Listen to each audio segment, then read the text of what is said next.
ఆయన మురుకు గుడ్డ వంటిదండి. మన నీతి యావత్తు ఆయన ఎదుట ఒక మురుకు గుడ్డ వంటిది. మన ఆయుష్కాలము లేనట్టే ఉందంట. మనము ధూళి వంటి వారు అని దేవుని వాక్యంలో సెలవిచ్చాడు. నరులందరూ ఆయన దృష్టికి ఎలాంటి వారండి? ధూళి వంటి వారు. మరి విసిరి వెళ్ళని గాలి ఎటు రీతిగా తిరిగి రాదో నీ బ్రతుకు కూడా తిరిగి రాదని దేవుడు కనికరించి నీకు మరొక దినము నీకు నీ జీవితంలో పొడిగిస్తున్నాడు. ఏదో నీ గొప్పతనం వల్ల, నీ మంచితనం వల్ల, నువ్వు మంచి కార్యాలు చేయడం వల్ల కాదండి.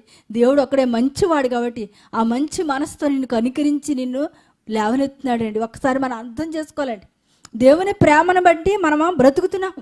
దేవుని కృపను బట్టి, దేవుడు మన కొరకు కార్చిన రక్తాన్ని బట్టి, ఆయన మన కొరకు ఆయన గాయపరిచిన ఆయన గాయాలు మానలేదు కాబట్టి మనం ఇంకా జ్ఞాపం చేసుకుని మనుషులు భూమి మీద బ్రతుకుతున్నారండి, మనుగడ సాగిస్తున్నారండి.